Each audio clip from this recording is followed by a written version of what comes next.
एक प्रश्न पूछे जिसे कि उन वैज्ञानिकों द्वारा पूछा गया था जो अप्रकाशिक अभिक्रिया को समझने के लिए संघर्ष कर रहे थे। उस अणु में कितने कार्बन परमाणु है जो CO2 को ग्रहण करने के बाद 3 कार्बन यौगिक अथवा PGA बनाते हैं?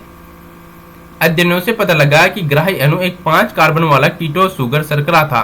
यह राइबोलोज 1,5 बिस्फास्फेट RUBP था। क्या आप में से किसी ने इस संभावना के बारे में सोचा था? परेशान मत होइए, वैज्ञानिकों को भी इसे जानने में बहुत समय लगा और किसी निष्कर्ष पर पहुंचने से पहले बहुत सारे प्रयोग किए गए थे। उन्हें यह भी यकीन था कि चूंकि पहला उत्पाद C3 अम्ल था, अतः प्राथमिक ग्राही 2 कार्बन कंपाउंड यौगिक होगा। उन्होंने पहले 2 कार्बन कंपाउंड को पहचानने के लिए कई वर्ष तक प्रयत्न किए। अंततः उन्हें 5 कार्बन वाले RUBP की खोज करने में सफलता प्राप्त की। केल्विन चक्र। पॉइंट 2, केल्विन चक्र।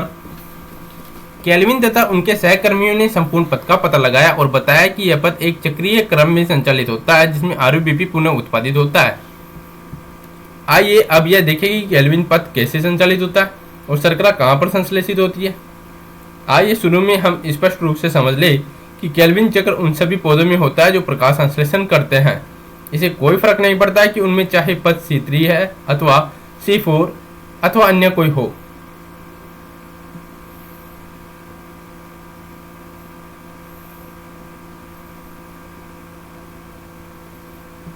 चित्र 13.8 केल्विन चक्र 3 भागों में बांटा जा सकता है। पहला कार्बोक्सिलेशन, जिसमें CO2 राइबोलोज 1,5 बिस्फास्फेट के योग करता है। सेकंड अवकरण, जिसमें कार्बोहाइड्रेट का निर्माण रासायनिक ग्राही तथा NADPH की मदद से होता है। तीसरा पुनरुद्भवन, जिसमें CO2 ग्राही राइबोलोज 1,5 बिस्फास्फेट का फिर से निर्माण होता है तथा चक्र चलता रहता है। केल्विन चक्र को आसानी से समझने के लिए इसको 3 चरणों कार्बोक्सीकरण, कार्बोक्सिलेशन, रिडक्शन तथा रीजनरेशन में वर्णित करते हैं। पहला कार्बोक्सिलीकरण। कार्बोक्सिलीकरण CO2 के यौगिक से एक स्थिर कार्बनिक मध्यस्थ बनता है। केल्विन चक्र में कार्बोक्सिलीकरण एक अत्यधिक निर्णायक चरण है जहां RUBP के कार्बोक्सिलीकरण के लिए CO2 का उपयोग किया जाता है। यह प्रतिक्रिया एंजाइम RUBP कार्बोक्सिलेज के द्वारा उत्प्रेरित होती है, जिसके परिणाम स्वरूप 3-PGA के 2 अणु बनते हैं। क्योंकि इस एंजाइम में एक ऑक्सीकरण की क्षमता भी होती है, अतः यह ज्यादा उचित होगा कि हम इस एंजाइम को RUBP कार्बोक्सिलेज ऑक्सीजनेज अथवा रूबिस को कहे। दूसरा रिडक्शन, अपचयन। यह प्रतिक्रियाओं की एक श्रृंखला है जिसमें ग्लूकोज बनता है। इस चरण में प्रत्येक CO2 अणु के स्तरण हेतु ATP के 2 अणुओं का उपयोग फास्फोरिलेशन के लिए तथा NADPH के 2 अणुओं का उपयोग अपचयन हेतु होता है। पथ से ग्लूकोज के एक अणु को बनाने के लिए CO2 के 6 अणुओं के यौगिकीकरण अथवा चक्रों की आवश्यकता होती है। पॉइंट 3 रीजनरेशन, पुनरुद्भवन। रीजनरेशन, पुनरुद्भवन। यदि चक्र को बिना बाधा के जारी रहना है तो CO2 ग्राही अणु RUBP का पुनरुद्भवन बहुत ही आवश्यक होता है। पुनरुद्भवन के चरण में RUBP गठन हेतु फास्फोरिलेशन के लिए एक ATP की आवश्यकता होती है। इसलिए केल्विन चक्र में CO2 के प्रत्येक अणु को प्रवेश के लिए ATP के 3 अणु तथा NADPH के 2 अणुओं की आवश्यकता होती है। अप्रकाश अभिक्रिया में उपयोग होने वाले ATP और NADPH की संख्याओं में अंतर ही चक्रीय फास्फोरिलेशन को संपन्न करने का एक कारण है। ग्लूकोज के एक अणु की रचना के लिए इस चक्र के 6 चक्रों की आवश्यकता होती है। यह पता करें कि केल्विन पथ के माध्यम से ग्लूकोज के एक अणु की रचना के लिए कितने ATP तथा NADPH के अणुओं की आवश्यकता होती है। आपको यह बात समझने में शायद मदद करेगी कि केल्विन चक्र में क्या अंदर जाता है और क्या बाहर निकलता है। अंदर जाते हैं 6 CO2, 18 ATP और 12 NADPH। बाहर आते हैं 1 ग्लूकोज, 18 ADP और 12 NADP। पथ C4 पथ। पॉइंट 8 C4 पथ, जैसा कि पहले बताया गया है कि पौधे जो सूक्ष्म उष्णकटिबंधीय क्षेत्रों में पाए जाते हैं उनमें C4 पथ होता है। इन पौधों में CO2 को यौगिकीकरण का पहला उत्पाद यद्यपि C4 ऑक्जेलोएसिटिक अम्ल होता है, फिर भी इनके मुख्य जैव संश्लेषण पथ में C3 पथ अथवा केल्विन चक्र ही होता है। तब फिर से C3 पौधे को किस प्रकार में भिन्न है, यह एक प्रश्न है जिसे आप पूछ सकते हैं। C4 पौधे विशिष्ट है। इनकी पत्तियों में एक विशेष प्रकार की शारीरिक होती है ये उच्च ताप को सहन कर सकते हैं। ये उच्च प्रकाश तीव्रता के प्रति अनुक्रिया करते हैं। उनमें प्रकाश अवशोषण प्रक्रिया नहीं होती और उनमें जैवभार अधिक उत्पन्न होता है। आइए इन्हें एक एक करके समझे। आओ C3 अथवा C4 पत्ती की खड़िकाट का अध्ययन करें। क्या आपने इन दोनों में कोई अंतर देखा है? क्या दोनों में एक ही प्रकार के पर्णमध्योतक है? क्या इनके संवहनी पोलाछाद के आसपास एक ही प्रकार की कोशिकाएं हैं? C4 पत्त पौधे की संवहन बंडल के चारों ओर स्थित वृद्ध कोशिकाएं पोलाछाद बंडल स्थित कोशिकाएं कहलाती है और पत्तियां जिनमें ऐसी शारीर होती है उन्हें क्रेंजी शारीर वाली पत्तियां कहते हैं। यह क्रेंज का मतलब है छल्ला अथवा घेरा। चूंकि कोशिकाओं की व्यवस्था एक छल्ले के रूप में होती है, संवहन बंडल के आसपास पोलाछाद कोशिकाओं की अनेक परतें होती है। इनमें बहुत सी अधिक संख्या में क्लोरोप्लास्ट होते हैं। इनकी मोटी भित्तियां गैस के अप्रवेश्य होती है और इनमें अंतरकोशिकीय स्थान नहीं होता। आप C4 पौधे जैसे मक्का अथवा ज्वार की पत्तियों का एक भाग काटो ताकि क्रेंज शारीर एवं पर्णमध्योतक को देख सके। अपने आसपास के विभिन्न स्पीशीज के पौधे की पत्तियां एकत्रित करें और उनकी पत्तियों की खड़ी काट ले। सूक्ष्मदर्शी से इसके संवहन बंडल पुल के आसपास पोलाछाद को देखें। पोलाछाद की उपस्थिति C4 पौधे की पहचानने में आपकी सहायता करेगा। अब चित्र 13.9 में दिखाए गए पथ का अध्ययन करें। यह पथ को HM सेलेक्ट पथ कहते हैं। यह भी एक चक्रीय प्रक्रिया है। आइए हम चरणों को समझते हुए पथ का अध्ययन करें। CO2 का प्राथमिक ग्राही एक 3 कार्बन अणु फास्फोइनोल पाइरुवेट PEP है और वह पर्णमध्योतक कोशिका में स्थित होता है। इस यौगिकीकरण को पेप कार्बोक्सिलेज अथवा पेप कैज PEP नामक एंजाइम संपन्न कराता है। पर्णमध्योतक कोशिकाओं में रुबिस्को एंजाइम नहीं होता। C4 अम्ल OAA पर्णमध्योतक कोशिकाओं में निर्मित होता है। इसके बाद ये पर्णमध्योतक कोशिका में अन्य 4 कार्बन वाले अम्ल जैसे मैलिक अम्ल और एस्पार्टिक अम्ल बनते हैं जो कि पोलाछाद कोशिकाओं में चले जाते हैं। पोलाछाद कोशिका में यह C4 अम्ल विघटित हो जाता है जिसे CO2 तथा एक 3 कार्बन अणु मुक्त होते हैं। 3 कार्बन अणु पुनः पर्णमध्योतक में वापस आ जाता है जहां यह पुनः पेप में बदल जाता है और इस तरह से यह चक्र पूरा होता है। पोलाछाद कोशिका से निकली CO2 केल्विन पथ अथवा C3 में प्रवेश करती है। केल्विन एक ऐसा पथ है जो सभी पौधों में समान रूप से होता है। पोलाछाद कोशिकाएं रुबिस्को से भरपूर होती है परंतु पेप कैज से रहित होती है। अतः मैलिक पथ केल्विन पथ जिसके परिणाम स्वरूप शर्करा बनती है वह C3 एवं C4 दोनों पौधों में समान रूप से होता है। क्या आपने ध्यान दिया है कि केल्विन पथ सभी C3 पौधे की पर्णमध्योतक कोशिकाओं में पाया जाता है? C4 पौधे में पर्णमध्योतक कोशिका में यह संपन्न नहीं होता किंतु पोलाछाद कोशिका में केवल कारगर होता है। प्रकाश अवशोषण फोटो रेस्पिरेशन 0.9 प्रकाश अवशोषण फोटो रेस्पिरेशन। आइए हम एक और प्रक्रिया प्रकाश अवशोषण को जानने का प्रयत्न करते हैं जो C3 एवं C4 पौधे में महत्वपूर्ण अंतर करती है। प्रकाश अवशोषण समझने के लिए हमें केल्विन पथ के प्रथम चरण अर्थात CO2 स्थिरीकरण के पहले चरण के विषय में कुछ अधिक जानकारी करनी होगी।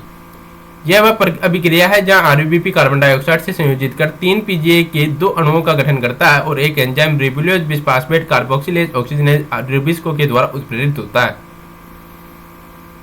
रुबिस्को नामक एंजाइम विश्व में सबसे ज्यादा प्रचुर है। आपको आश्चर्य होता है क्यों? और इसका यह गुण कि इसकी सक्रिय जगह CO2 एवं O2 दोनों से बंधित हो सकता है, इसलिए इसे रुबिस्को कहते हैं। क्या आप सोच सकते हैं कि यह कैसे संभव है? रुबिस्को में O2 की अपेक्षा CO2 के लिए अधिक बंधुता है। कल्पना कीजिए कि ऐसा नहीं होता तो क्या होता? यह आबंधता प्रतियोगात्मक है। O2 अथवा CO2 इनमें से कौन आबंध होगा यह उनकी सापेक्ष सांद्रता पर निर्भर करता है। C3 पौधे में कुछ O2 रुबिस्को से संबंधित होती है, अतः CO2 का यौगिकीकरण कम हो जाता है। यहाँ पर RUBP 3 PGA के अणुओं में परिवर्तित होने की बजाय ऑक्सीजन से संयोजित होकर चक्र में एक फास्फोग्लिसरेट अणु तथा फास्फोग्लाइकोलेट का एक अणु बनाते हैं जिसे प्रकाश अवशोषण कहते हैं।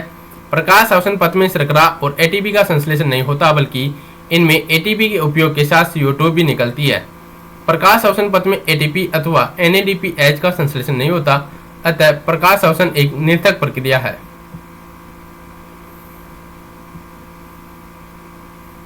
तालिका 13.1 C3 और C4 पौधे के बीच अंतर करने के लिए इस तालिका के कॉलम 2 और 3 को भरिए।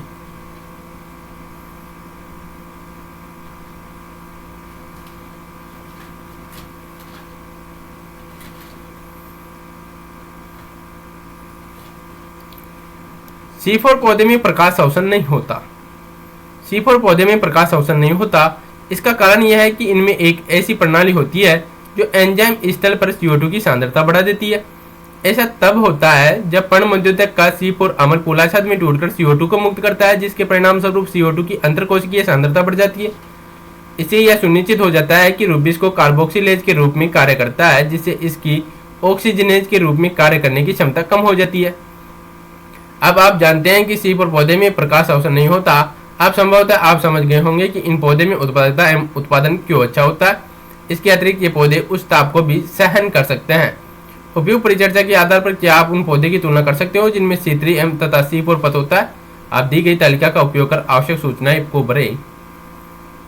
प्रकाश संश्लेषण को प्रभावित करने वाले कारक। पॉइंट 10, प्रकाश संश्लेषण को प्रभावित करने वाले कारक। प्रकाश संश्लेषण को प्रभावित करने वाले कारकों के विषय में जानना आवश्यक है। प्रकाश संश्लेषण की दर पौधे तथा फसली पादपों के उत्पादन जानने में अत्यंत ही महत्वपूर्ण है। प्रकाश संश्लेषण के कई कारकों से प्रभावित होता है, जो बाह्य तथा आंतरिक दोनों हो सकते हैं। पादप कारकों की संख्या, आकृति, आयु तथा पत्तियों का विन्यास, पर्णमध्योतक कोशिकाएं तथा क्लोरोप्लास्ट, आंतरिक CO2 की सांद्रता और क्लोरोफिल की मात्रा आदि है। पादप अथवा आंतरिक कारक पौधे की वृद्धि तथा आनुवंशिक पूर्वानुकूलनता पर भी निर्भर करते हैं। बाह्य कारक है सूर्य का प्रकाश, ताप, CO2 की सांद्रता तथा जल। पादप की प्रकाश संश्लेषी प्रक्रिया में ये सभी कारक एक समय में एक साथ ही प्रभाव डालते हैं। यदि बहुत सारे कारक परस्पर क्रिया करते हैं तथा साथ साथ प्रकाश संश्लेषण अथवा CO2 के यौगिकीकरण को प्रभावित करते हैं, फिर भी प्राय इनमें से कोई भी एक कारक इसकी दर को प्रभावित अथवा सीमित करने का मुख्य कारण बन जाता है। अतः किसी भी समय उपानुकूलतम स्तर का उपलब्ध कारक द्वारा प्रकाश संश्लेषण की दर का निर्धारण होता है। जब अनेक कारक किसी जैव रासायनिक प्रक्रिया को प्रभावित करते हैं तो ब्लैकमैन का लॉ ऑफ लिमिटिंग फैक्टर प्रभाव में आता है। इसके अनुसार यदि कोई रासायनिक अभिक्रिया एक से अधिक कारकों द्वारा प्रभावित होती है तो इसकी दर का निर्धारण उस समीपस्थ कारक द्वारा होगा जो कि न्यूनतम मान वाला हो। अगर उस कारक की मात्रा बदल दी जाए तो कारक प्रक्रिया को सीधे प्रभावित करता है। उदाहरण के लिए, एक हरी पत्ती अधिकतम अनुकूल प्रकाश तथा CO2 की उपस्थिति के बावजूद यदि ताप बहुत कम हो तो प्रकाश संश्लेषण नहीं करेगी। इस पत्ती में प्रकाश संश्लेषण तभी शुरू होगा यदि उसे इष्टतम ताप प्रदान किया जाए। पॉइंट 1, प्रकाश। जब हम प्रकाश संश्लेषण को प्रभावित करने वाले कारकों के रूप में लेते हैं तो हमें प्रकाश की गुणवत्ता, प्रकाश की तीव्रता तथा दीप्ति काल के बीच अंतर करने की आवश्यकता है। यहाँ कम प्रकाश तीव्रता पर आपतित प्रकाश तथा CO2 की यौगिकीकरण की दर के बीच एक रेखीय संबंध है। उच्च प्रकाश तीव्रता होने पर इस दर में कोई वृद्धि नहीं होती, अन्य कारक सीमित हो जाते हैं। इसमें ध्यान देने वाली वह रोचक बात यह है कि प्रकाश संतृप्ति पूर्ण प्रकाश के 10% पर होती है। छाया अथवा सघन जंगलों में उगने वाले पौधे को छोड़कर प्रकाश शायद ही प्रकृति में सीमाकारी हो। एक सीमा के बाद आपतित प्रकाश क्लोरोफिल के विघटन का कारण होती है, जिसे प्रकाश संश्लेषण की दर कम हो जाती है। कार्बन डाइऑक्साइड की सांद्रता। पॉइंट 2, कार्बन डाइऑक्साइड की सांद्रता। प्रकाश संश्लेषण में कार्बन डाइऑक्साइड एक प्रमुख सीमाकारी कारक है। वायुमंडल में CO2 की सांद्रता बहुत ही कम है, 0.03 से 0.04% के बीच। CO2 की सांद्रता में 0.05 की प्रतिशत की वृद्धि के कारण CO2 की यौगिकीकरण की दर में वृद्धि हो सकती है, लेकिन इससे अधिक की मात्रा लंबे समय तक के लिए क्षतिकारक बन सकती है। C3M C4 पौधे CO2 की सांद्रता में भिन्न अनुक्रिया करते हैं। निम्न प्रकाश स्थितियों में दोनों में से कोई भी समूह उच्च CO2 सांद्रता के प्रति अनुक्रिया नहीं करती। उच्च प्रकाश तीव्रता में C3 तथा C4 दोनों ही तरह के पादपों में प्रकाश संश्लेषण की दर बड़ी दर अधिक हो जाती है। यहाँ पर यह ध्यान देना महत्वपूर्ण है कि C4 पौधे लगभग 360 मिलीलीटर पर संतृप्त हो जाते हैं, जबकि C3 बढ़ी हुई CO2 सांद्रता पर अनुक्रिया करता है तथा संतृप्तन केवल 450 माइक्रोलीटर के बाद ही दिखती है। अतः उपलब्ध CO2 का स्तर C3 पौधों के लिए सीमाकारी है। सच यह है कि C3 पौधे उच्चतर CO2 सांद्रता में अनुक्रिया करते हैं और इससे प्रकाश संश्लेषण की दर में वृद्धि होती है, जिसके फलस्वरूप उत्पादन अधिक होता है। और इस सिद्धांत का उपयोग ग्रीन हाउस फसलों जैसे टमाटर एवं बेल मिर्च में किया गया है।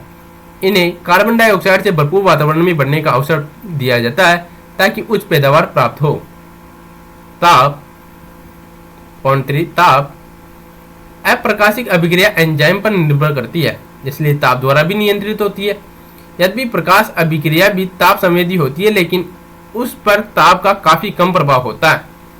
C4 पौधे उच्च ताप पर अनुक्रिया करते हैं तथा उनमें प्रकाश संश्लेषण की दर भी ऊंची होती है, जबकि C3 पौधे के लिए इष्टतम ताप कम होता है। विभिन्न पौधे के प्रकाश संश्लेषण के लिए इष्टतम ताप उनके अनुकूलित आवास पर निर्भर करता है। उष्णकटिबंधीय पौधे के लिए इष्टतम ताप उच्च होता है। समशीतोष्ण जलवायु में उगने वाले पौधे के लिए एक अपेक्षाकृत कम ताप की आवश्यकता होती है। जल। यद्यपि प्रकाश अभिक्रिया में जल एक महत्वपूर्ण प्रतिक्रिया कारक अभिकारक है, तथापि कारक के रूप में जल का प्रभाव पूरे पाद पर पड़ता है, न कि सीधे प्रकाश संश्लेषण पर। जल तनाव रंध्र को बंद कर देता है, अतः CO2 की उपलब्धता घट जाती है। इसके साथ ही जल तनाव से पत्तियां मुरझा जाती है, जिससे पत्ती का क्षेत्रफल कम हो जाता है और इसके साथ ही साथ उपपची क्रियाएं भी कम हो जाती है। सारांश। पौधे अपने भोजन को प्रकाश संश्लेषण द्वारा स्वयं तैयार करते हैं। इस प्रक्रिया के दौरान वायुमंडल में उपलब्ध कार्बन डाइऑक्साइड पत्तियों के रंध्रों द्वारा ली जाती है और कार्बोहाइड्रेट मुख्यतः ग्लूकोज, शर्करा एवं स्टार्च बनाने में उपयोग की जाती है। प्रकाश संश्लेषण की क्रिया पौधे के हरे भागों मुख्यतः पत्तियों में संपन्न होती है। पत्तियों के अंतर्गत पर्णमध्युतक कोशिकाओं में भारी मात्रा में क्लोरोप्लास्ट होता है, जो कि CO2 के यौगिकीकरण फिक्सेशन के लिए उत्तरदायी होता है।